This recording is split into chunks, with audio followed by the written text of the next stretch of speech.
کہتے ہیں ایک بی بی حضور کے پاس آئی، اپنا علاقہ چھوڑ آئی، آ کے کھڑی ہوئی تو اس نے کہا حضور میں خاندان بھی چھوڑ آئی ہوں، سسرال بھی، میکا بھی، ننیال بھی، ددیال بھی، میں ہر ایک کو چھوڑ آئی ہوں، میں جائیداد والی تھی وہ بھی چھوڑ آئی ہوں، مال دولت بھی چھوڑ، ایک میرا بیٹا تھا جوان وہ میں ساتھ لائی ہوں۔ سونیا یہ آپ کی نوکری کرے گا اور میں حضرت فاطمہ کی ڈیوٹی کروں گی، میں حضرت عائشہ کے برتن دھویا کروں گی، میں بھی نوکری کروں گی، حاضر ہے۔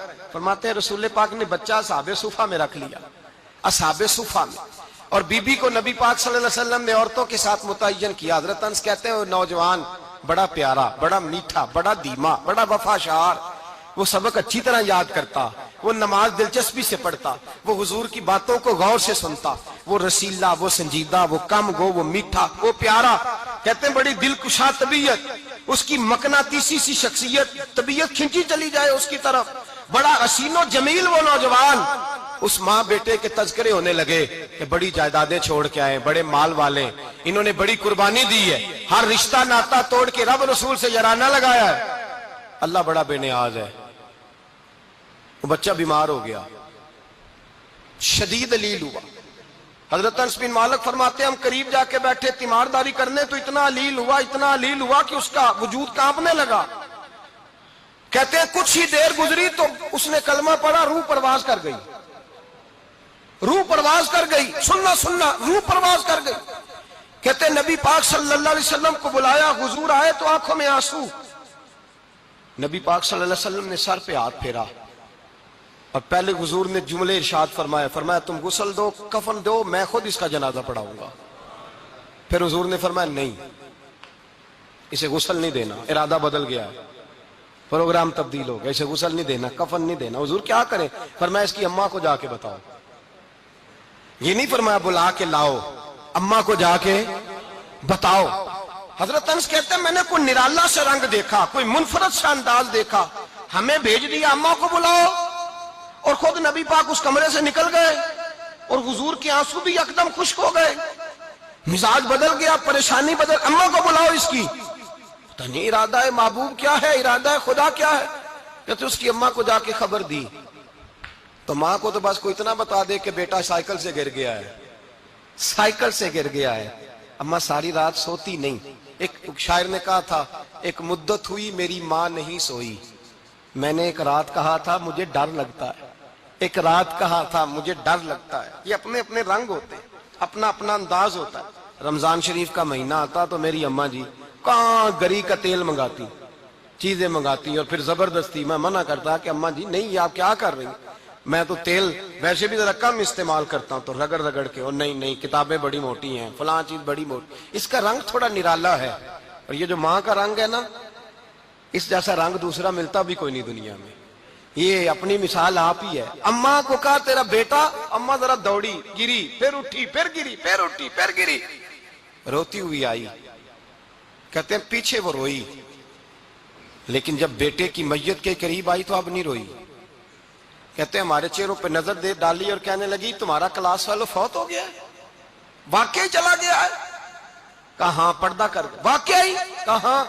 کہتے ہیں اماں نا زمین پہ بیٹھی اور پہلے اس نے بیٹے کے پیر اٹھا کے چومے، پھر سینے پہ رکھے، پھر وہاں سے اٹھی اور ادھر آئی، سر سجدے میں رکھا اور دونوں ہاتھ اٹھا کے کہنے لگی اے اللہ میں دولت کے لیے ایمان نہیں لائی تھی، اے اللہ میں جائیدادوں کے لیے کلمہ نہیں پڑھا تھا، مولا میں تیری بارگاہ میں آئی تھی تو میں تیرے اور تیرے رسول کو مان کر آئی تھی، خدا بندہ میں نے میکے چھوڑ دیے، سسرال چھوڑ دیا، ننیال چھوڑ دیے، ددیال، وہ دشمن تھے سارے دین کے، چھوڑ کے آئی، میں نے آرزوؤں کا بڑا مکان بھی چھوڑا، خدا بندہ بیٹے نے جانا تھا، مجھے شکوہ کوئی نہیں، لیکن خدا بندہ اب میرے سارے کہیں گے تو نے کلمہ پڑھا تھا تو تیرا بیٹا ہی چلا گیا، اے اللہ کی اگر تو نے دل مسلم کی دل جوئی نہیں، تانا دیں گے بت کے مسلم کا خدا کوئی نہیں، اے اللہ میرا یقین کہتا ہے کہ اگر تو مارنے پہ قادر ہے تو زندگی دینے پہ بھی قادر ہے۔ خدا بندہ کافروں کو راضی نہ کر، وہ خوش ہو جائیں گے،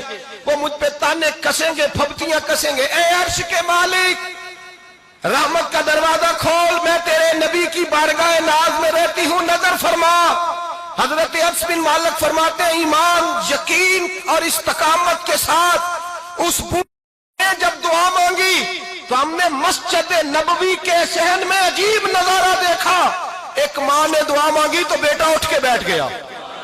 کہتے ہیں بیٹا اٹھ کے بیٹھ گیا. کلمہ پڑھ تو وہ اٹھ کے بیٹھا. ماں نے سینے سے لگایا اور ماں اور بیٹا نعرے لگانے لگے, لوگوں سنو, قرآن بھی سچا, اسلام بھی سچا, اللہ بھی سچا, یہ مسجد نبوی سچوں کا گھر, اور سب سے بڑھ کے اللہ کا رسول سچا. اللہ کے رسول سچے, محبوب سچے, مسجد میں رہنے والوں میں سب سے بڑھ کر سچے, رسول کائنات صلی اللہ علیہ وسلم کا دین سچا. فرماتے ہیں رسول پاک کو خبر دی تو محبوب نے مسکرا کے فرمایا میرے رب کی طاقتیں بڑی زیادہ ہیں. ان اللہ علی کل شیء قدیر, اللہ کی طاقت بڑی ہے. ایمان تھا, یقین, استقامت. بچہ اٹھ کے بیٹھ گیا. حضرت انس کہتے ہیں وہ حضور کے زمانے میں بھی حیات رہا, وصال ظاہری کے بعد حضرت ابو بکر کے زمانے میں بھی موجود رہا, عمر کے زمانے میں بھی موجود, حضرت عثمان کے زمانے میں. اس کی ماں کا انتقال ہوا, اس نے اماں کو دفن کیا, اور ماں کے بڑے عرصے کے بعد اس نے پردہ کیا. جب ہم اس کی طرف دیکھتے تھے نا, دیکھتے اس کی طرف تھے, پر ہمیں اس کی اماں کا ایمان یاد آ جاتا تھا, ہمیں یقین. او بھائی, کبھی تو نے رب کریم کی بارگاہ میں سر سجدے میں رکھ کے مانگا ہی نہیں, تو کبھی آیا ہی نہیں, ورنہ اس کے دروازے سے کوئی خالی جا سکتا, سوال ہی نہیں پیدا ہوتا. کوئی خالی جائے, کوئی جاتا ہی نہیں, وہ بھیجتا ہی نہیں, اس کا انداز ہی نہیں, اس کا یہ کریمانہ انداز ہی نہیں, وہ بھیجتا ہی نہیں, وہ تو نواز دیتا ہے. ایمان, یقین, استقامت اپنائیے, اوڑھیے اپنی زندگی میں, اللہ تبارک و تعالیٰ کے ساتھ جڑیے. یہ دنیا داروں کے ساتھ ہم تعلق جوڑ کے رکھتے ہیں, کبھی ایس ایم ایس, کبھی ٹیلی فون, کبھی عید پہ مبارکباد, کبھی فلان جگہ. دنیا داروں سے جوڑ کے رہتے ہو, خدا سے جوڑ کے رہو. کبھی فجر میں جڑ جاؤ, کبھی زور میں جڑ جاؤ, کبھی تلاوت میں جڑ جاؤ, کبھی درود و سلام کی وجہ سے رب کریم کے ساتھ تعلق بناؤ, کبھی رمضان میں, کبھی ایمان میں, کبھی حج میں, کبھی عمرے میں, کبھی کسی غریب کی مدد میں, کبھی کسی لاچار کی مدد میں, کبھی بے کس کی مدد میں, کبھی مجبور کی مدد. جڑ جاؤ اللہ تبارک و تعالیٰ کے ساتھ. مضبوط ایمان, مضبوط قوت پیدا کرو, توانائیاں حاصل کرو, اپنے اندر خوبی پیدا کرو. میرے بھائی یاد رکھیں, ایمان مضبوط ہوتا ہے تو اللہ عرش سے مدد نازل فرماتا ہے, اور جب ایمان کمزور ہوتا ہے تو جو مدد پاس ہوتی ہے وہ بھی چھن جاتی ہے. رمضان مبارک کا جمعہ, پہلا جمعہ, ایمان کا موضوع بیان کر کے دو باتیں گزارش کرنی ہے. ایک وعدہ کیا میرے نبی پاک نے, ذرا ایک تجربہ کریں تو صحیح, اس پر بھی ذرا تجربہ کریں. یہ 8 دن یہ نسخہ آزمائیں تو صحیح. رسول پاک نے فرمایا تو نماز پڑھ, تیرے نبی کا وعدہ ہے تیری روزی میں برکت ہو جائے گی. اس کو ذرا آزمائیں تو صحیح, آزمائیں تو صحیح. حضور نے فرمایا من صامت نجات, جو چپ کر گیا وہ نجات پا گیا. ذرا کچھ دن, ایک ہفتہ زبان پہ پابندی تو لگائیں, بس خیر ہی بولیں. ذرا ایک ہفتہ اگلے جمعے تک ذرا دیکھیں تو صحیح, واقعی چپ کرنے سے سکون ملتا ہے. دیکھیں تو صحیح بھلا حضور کا یہ نسخہ آزمائیں تو صحیح. ایمان اور بھلا خاموش رہنے سے سکون ملتا ہے, طبیعت کو ڈھارس ہوتی ہے, اچھا سوچنے سے انسان کو سکون ملتا ہے. ہر آدمی کے بارے میں ایک ہفتہ ذرا اچھا سوچ کے تو دیکھیں, یہ تجربہ ذرا آزمائیں بھلا کیا ہوتا ہے. میرے بھائی, اپنی زندگی میں رسول پاک صلی اللہ علیہ وسلم کی کہی ہوئی باتوں پہ عمل کریں, ایمان اور یقین کی دولت اپنائیں, پھر دیکھیں اللہ تبارک و تعالیٰ کتنا فضل کرتا ہے.